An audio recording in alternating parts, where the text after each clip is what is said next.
morning everybody, another caffeine powered video today, and this one is a bit overdue. It's the promised Case versus Rough Rider side by side comparison. As you know, I posted a review of my Case medium stockman, and one of the comments I'd said that Case don't have a particularly high profile in the UK, and one of the comments was people in the UK probably favour Rough Rider because Case are overpriced. So I decided what I would do is get hold of a Rough Rider and do a side-by-side comparison so that I can decide where I stand on the Case versus Rough Rider debate, because I do know there is some polarisation where Rough Rider fans dismiss Case as being overpriced and Case fans dismiss Rough Rider as being cheap and nasty. So let's see how they stack up side by side. Okay, so here we have the Case medium stockman and the Rough Rider.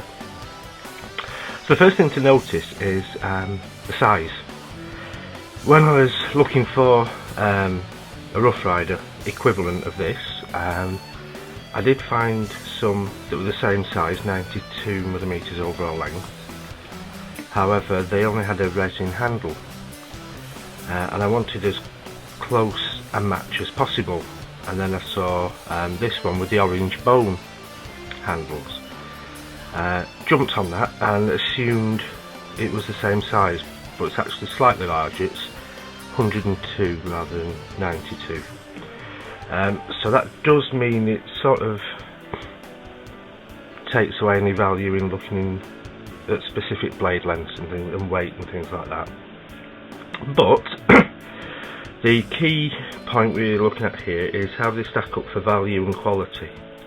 The Case medium stockman is at present available in the UK for, just broke my thumbnail, about £45, whereas the Rough Rider, or this particular Rough Rider, is £12. Now, those few extra millimetres on the close length do stack up to a bigger knife when you combine it with the much heavier blade shape. I'm assuming the slim blade shape is the more traditional, more in line with the sort of Texas toothpick designs, whereas that's more of sort of a hunting lock knife shape. So what are the first impressions?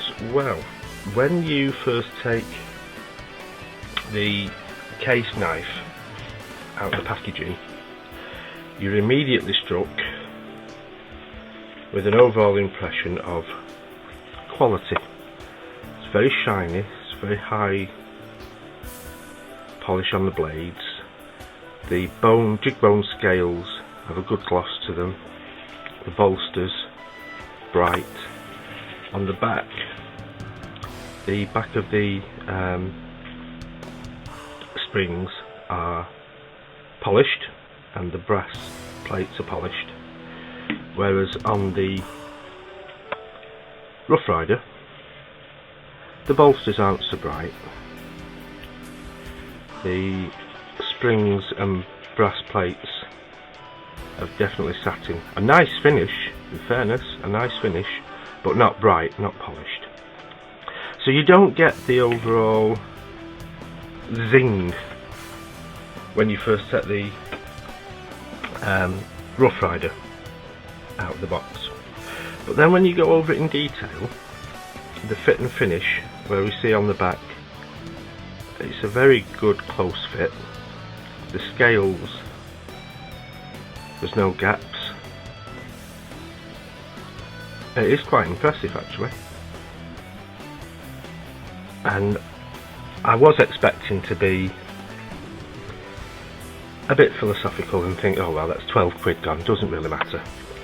But it's actually not at all bad. When you have a look at the sharpness, factory edge, I don't think there's too much to complain about there. Maybe a little strop, but it does stack up well against the case. Although when you do cut, I don't know if you can hear the difference, you can certainly feel the difference. It's a much better edge, a much better edge. But then it is nearly 4 times the price. Just to give you a size indication, I'll just throw into the mix the Victorinox Spartan. So they're all very much of a muchness in terms of size. We both knives have the usual arrangement of a main clip point, a sheep's foot blade, and again you can see it's slightly heavier on the larger knife. And this is interesting, the case, the springs are very strong and you get a firm click into place. On the Rough Rider, springs aren't so strong and it's not so positive at all there. On the Spey blade, there is no click into place at all. Although on the main blade, it's quite positive, but it isn't as strong as the case. So blade steel, the case is only stated as stainless steel, although I think we can be confident it is a reasonable steel. It's a good edge, it's a fine mirror finish, it feels substantial. The Rough Rider on the blade there, I'll just get the paw marks off, states it's 440 razor sharp steel, and we've got a tang stamp there saying China. Wouldn't just first say razor sharp, but it's not bad at all. The 440C gets a bit of a hard time nowadays, but there's nothing wrong with it. You can see differences in where the money's been spent. Obviously on the case, with the jig bone finish, there's more manufacturing processes, so that puts the costs up, whereas with the Rough Rider, a plain bone finish is obviously cheaper to produce because of fewer manufacturing operations. And even there we've got on the pins a good polish, whereas on the Rough Rider there's not really much of a polish there at all. Although it's a good fit and finish, as I say, for the bolsters and the scales and the badge. So overall, in terms of quality, I don't think that there is anything to be disappointed about in the Rough Rider. I'm very impressed. As I say, £12, £44. What does that mean in terms of taking sides on the debate between case versus Rough Rider? Well, let's have a think. Okay, so what's my conclusion? Where do I stand? Which is better, case or Rough Rider? Well, my conclusion is this: it's a completely pointless question. And the reason I say that is because although the two knives are superficially similar, old-timer style, 3 blades each, they've got nothing to do with each other at all. They come from completely different mindsets, completely different strategies. They're put out there into the market to serve completely different purposes. The case knife, for example, case market themselves as producers of premium quality products. They are what the wanky marketing types would refer to as a living heritage product, and there's nothing wrong with trading on that. It's an added value in a lot of products. But when you compare the case knives with others, in this case in the £45 to £50 bracket, the quality stacks up at least as good as anything anybody else produces at that price. So I think to say that they're overpriced is unfair if you compare them to their peer group.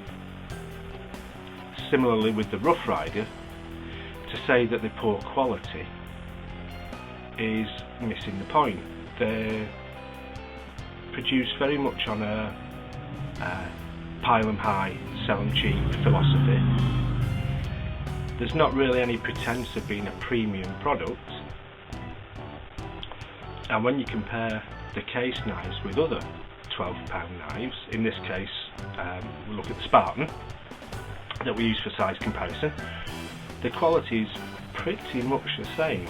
I mean, I would prefer the Spartan because I think the blade steel is slightly better, but 440C on a £12 knife with that level of fit and finish, I don't think you can complain at all. They certainly can't say that that one is poor quality. And there's a difference as well, because these knives come from completely different rationales. A consumer might be perfectly reasonable to expect that the case knife, the premium knife, the quality control will be stringent, and it would be very rare to come across a poorly finished case knife.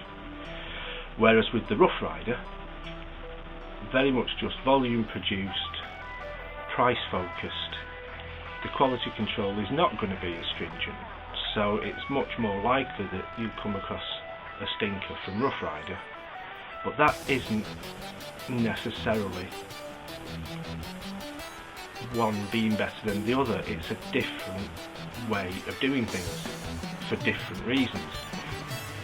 And when you consider there are going to be people who will evaluate both knives objectively and rationally, but I'm sort of thinking about the people who take sides and won't budge. And for those people, I would suggest that most of the reasons why they're on the side they're on have nothing to do with whether one knife is inherently better than the other. The case knife, for example, large part of Case's target market is going to be American citizens, and amongst American citizens there's going to be a tendency to prefer American made products, support the American economy, support American jobs. Perfectly sensible, perfectly sound. Over here, every now and again we have a Buy British campaign where the government tries to get us all to favour homemade and homegrown stuff over imported items. So for that section of the audience, the Rough Reider as a Chinese knife, doesn't matter how good it is, it's a non-starter, it's never going to be an option. Similarly, there'll be case fans outside America who've no particular interest in bolstering the American economy, but they don't want to buy Chinese products. For example, they may have moral issues around Chinese foreign policy in Tibet, for example, and so they don't want to buy Chinese. For them, it doesn't matter how good the Rough Reider is, it's never going to be an option. The other way round, you may have people in the Rough Reider camp who say that morally they can't justify spending 3 times the price, 4 times the price of a Rough Reider to buy a case when the Rough Reider knives are perfectly usable, perfectly acceptable. It would morally be wasteful of their monetary resources. So for them it doesn't matter how good the case is, how much better the fit and finish or the materials are, it's just not an option, because they wouldn't, whilst there is the Rough Reider alternative, they can't justify spending the money. Similarly, there are going to be people who can't push the budget further than the Rough Rider, and much as they may want to acquire a case knife, the limitations are what they are, and so they have to go with what's realistic for them. From my point of view, I bought the case knife because my collection's quite small and it's probably not going to grow quickly, and it's probably not going to grow very big.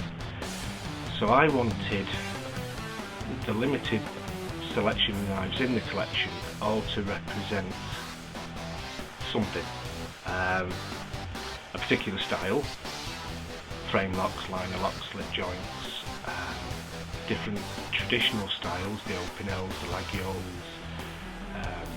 Higanakami, different manufacturers, some of the big names, Spyderco, Victorinox, Case. So for me, the case knife was representing traditional, American made, American style pocket knives. So the Rough Rider wouldn't have done the job. It wouldn't have been a traditional American made pocket knife.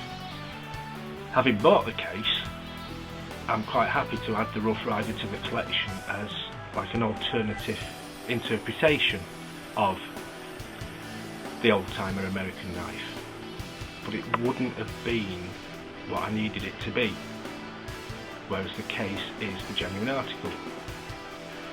And so, yeah, that is my my conclusion.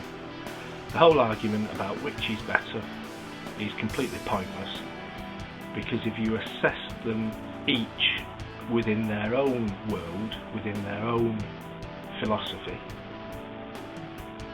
they are both really, really good. The fact that they look a bit similar shouldn't lead us into the trap of comparing them directly, because they're just too different. So there you go, that's what I think. Don't know whether any cats have been set amongst any pigeons, but nevertheless, if you want to rip my argument to pieces, please feel free. I'd be interested to hear what you've got to say. So thanks for watching. I appreciate this one's been a little bit longer than normal. If you've stuck with me till the end, I'm very grateful. And if I've not upset you too much, I'll see you next time. Thank you.